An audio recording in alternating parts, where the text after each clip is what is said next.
It's been really refreshing to hear this over the last couple of weeks. Although I'm not a big resolution person, I do enjoy working with new habits and moving more towards what works, what might need tweaking, what needs attention in daily life. And I like thinking about how to set conditions up to allow more space and freedom. Like, for instance, the days I go out for a long walk change the way I feel in my body, which helps me to do all the things in the day that require my attention, including my mindfulness practice. So, making space for these walks has a lot of reverberations in my life. And the walks become the conduit to other aspirations. The aspiration to make more space where doing or getting something done is not the goal. So, also, the new year reminds me of beginning anew, beginning again. And when I first began my mindfulness practice, this idea of coming back to the breath again and again is what kept me on the cushion. When the mind wanders, returning to the moment, returning to the breath, sound, body, stillness, there's always room to begin again. And thank God beginning again was there as an option because I used it often. I still do. And if that simple instruction wasn't coming to mind over and over, mindfulness would not have had room to grow. So I remember listening to an interview on the radio from the person who discovered the zone diet, which was popular, I think, in the late 90s. I don't remember anything about the content of the diet, but what stayed with me is the way he spoke. I think his name was Barry Sears, about what happens when people go off the plan or off the diet. He said, if you have breakfast and you totally cheat, there's always lunch. And go back to your plan. So I really like this like common sense approach. It really stayed on me to staying on track. With mindfulness practice, when we miss a day of meditation, go right back to it. Begin where you left off. When in formal meditation practice, say we're sitting for 30 minutes and you realize 10 minutes go by and you were somewhere else, thinking, planning, in distraction, come back to it, just this breath. Come back to the moment. It's always available. So in Buddhist practice, we talk about our aspirations for practice. What does this really mean? What exactly are our aspirations for doing this work? So, in the dictionary, the word aspiration means a strong desire to achieve something great. Interestingly, a second definition is the act of breathing, especially breathing in.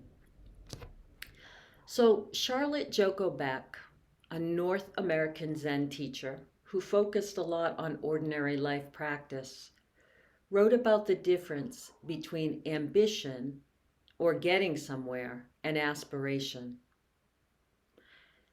She says aspiration gives us diligence and discipline. It's different than ambition, which is about trying to get somewhere.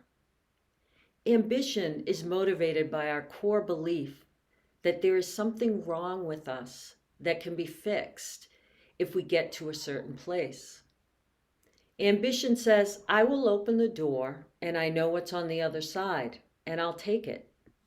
Aspiration is more like, when the door opens, I will be there.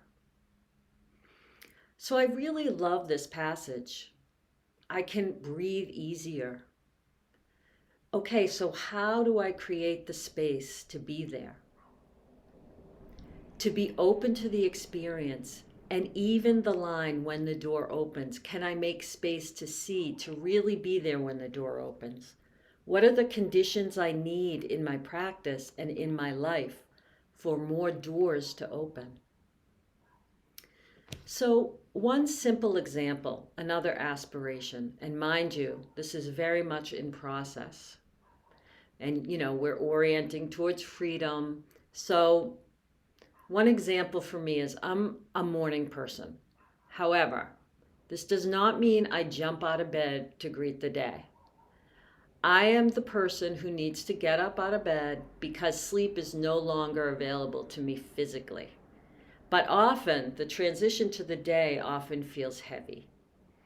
I once heard a teacher talk about how at times we can wake up and immediately feel like we're putting on a heavy backpack. Facing the day can feel burdensome and feeling the weight of our lives. So I could really relate to this.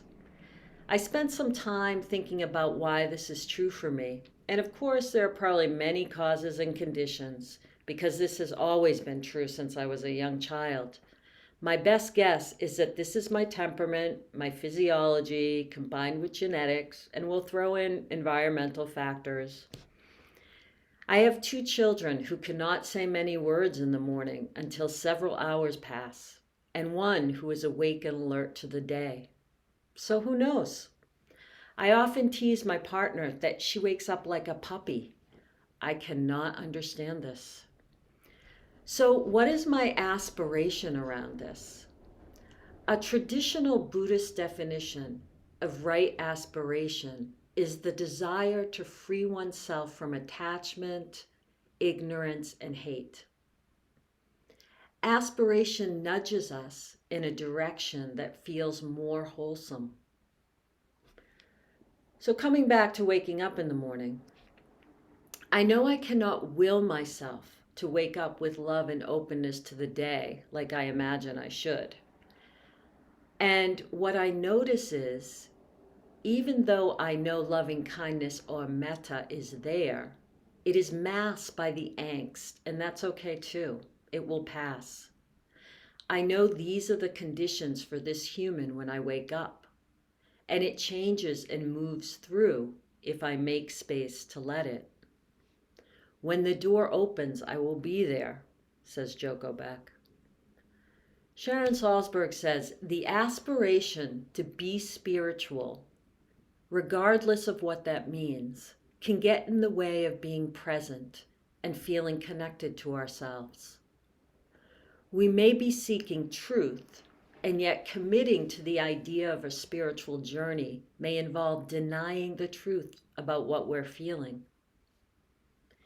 Yes, what I feel in the morning is some angst, with a small a most of the time. But the issue is that I want it to be different. I want to wake up like a puppy, in love with the day. These thoughts are the way I deny what I am feeling.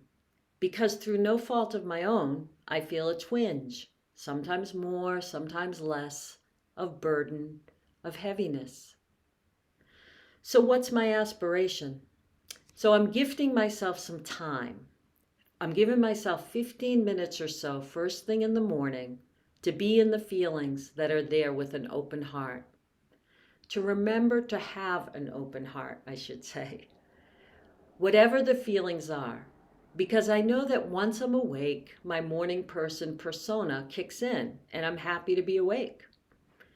And saying to myself, and this is the aspirational part, this is just the way it is in the morning for you. Through no fault of my own, it'll move through. It's not a problem. I can feel the angst and let it go. And this situation is just giving me the space to feel what is actually here. Not what I want to be here, and not what I think should be here.